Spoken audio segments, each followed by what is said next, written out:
জনাব হাফিজুল ইসলাম, উনি আমাদের সহকর্মী। দীর্ঘদিন ধরে আমরা একসাথে চাকরি করে আসছি এই পাংশা সরকারি কলেজে। তা আমরা শুনেছি এবং জেনেছি, এবং আমরা যতটুকু খবর পেয়েছি স্যারের কাছ থেকে, গত পরশুদিন দিবাগত রাত্রে এলাহি জোদ্দার কর্তৃক তা শারীরিকভাবে হেনস্থা করা হয়, এবং তাকে শিক্ষক, একদম যে শিক্ষক, যখন হেনস্থা করা হয় তখন মনে হচ্ছিল না যে উনি শিক্ষক, উনি মনে হচ্ছিল যে ফুটপাতের কেউ, হয়তো কেউ আসে তাকে ঘুষি মারছে। এটা অত্যন্ত লজ্জাকর, অত্যন্ত নিন্দাজনক। আমরা সরকারি কলেজের শিক্ষক পরিষদের পক্ষ থেকে এই এহেন ঘটনার জন্য আমরা নিন্দা প্রকাশ করছি, এবং এর একটা সুরা অর্থাৎ দৃষ্টান্তমূলক শাস্তি আমরা এই কলেজের শিক্ষক পরিষদের পক্ষ থেকে দাবি করছি। এবং আমরা শিক্ষক সম্মান নিয়ে সমাজে বাঁচতে চাই। আমার সমস্যা থাকতে পারে, পারিবারিক সমস্যা, রাজনৈতিক সমস্যা এবং অন্য কোনো সমস্যা আমার থাকতে পারে, সেটা আমার ব্যক্তিগত।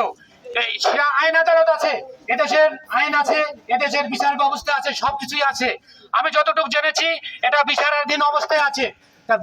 বিচারাধীন অবস্থায় থাকতে একজন শিক্ষকের পথে ঘাটে যে হেনস্থা করা, এটা শিক্ষক সমাজ মেনে নিতে পারে না, তদরূপ ছাত্ররাও।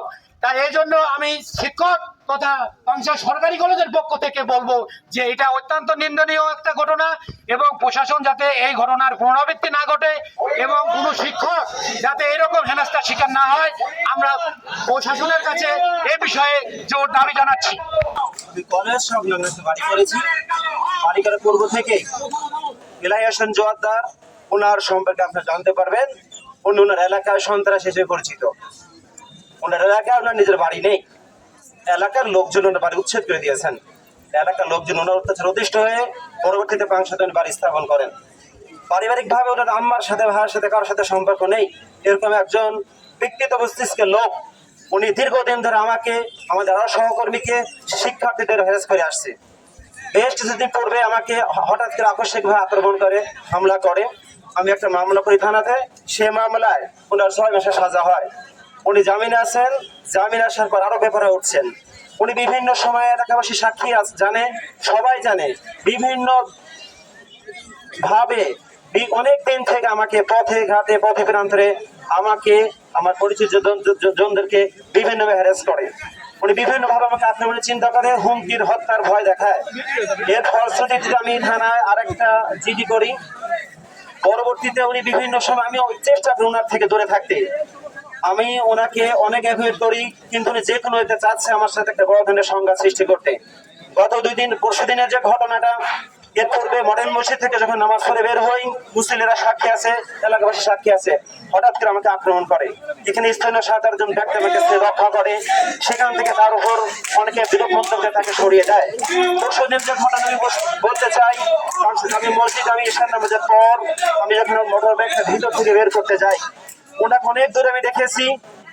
দেখার পরে হঠাৎ করে আমি যখন মোটর ব্যাগটা বের করি, মসজিদের রাস্তার লেভেল থেকে চলাচলের রাস্তা একটু নিচু হয়, আমার মোটর ব্যাগের সামনের চাকাটা বেরোর সাথে সাথে আক্রমণ করে আমার উপরে। আমার সাইকেলের পিছনে এক মিস্ত্রি ছিল, শামীম ভাই, গ্রিল মিস্ত্রি, উনি আকস্মিকে পড়ে যায়, আমিও পড়ে যাই। ডান থেকে মোটরসাইকেলটা বাদ নেওয়ার পরে বড় ধরনের দুর্ঘটনা ঘটে নাই। আমার পিছনে যিনি ছিলেন, স্থানীয় মুসলিম 15-20 জন ছিলেন, সবাই ওনাকে গালমন্দ করেন, ওনাকে অকথ্য ভাষায় গালিগালাজ করেন। আমি ওখান থেকে চলে আসি। আমি আপনাদের বলতে চাই, এরকম একজন সন্ত্রাসী কিভাবে দীর্ঘদিন ধরে আমাকে আক্রমণ করে, আমাকে হামলা করে, আমার উপর বিভিন্ন ধরনের অত্যাচার, টর্চার, নির্যাতন করে, আমাকে হত্যার হুমকি দেয়, এখান থেকে চলে যাওয়ার জন্য হুমকি দেয়। শিক্ষার্থীদের সাথে খারাপ ব্যবহার করেন, এর প্রমাণ আছে। শিক্ষার্থীদের গালমন্দ করেন, ওনাদের সাথে খারাপ অঙ্গভঙ্গি করেন, আচরণগত অনেক সমস্যা আছে। উনি যে অঙ্গভঙ্গি করেন সেগুলো আমি বলতে যাচ্ছি না। উনি যে ভাষাগুলো ব্যবহার করেন সেটা সভ্য মানুষের ভাষা না, সেটা কোনো মানুষের ভাষা না। পশুত্ব যাদের মধ্যে আছে, মানবিক গুণাবলী নেই, বিকৃত মস্তিষ্কের ব্যক্তি যারা, তাদের মধ্যে ভাষাগুলো থাকে। উনি এরকম একটা ব্যক্তি, উনি সুস্থ ব্যক্তি, উনি আচরণ জানোয়ার, পশুর মতো আমি বলতে চাই। যদি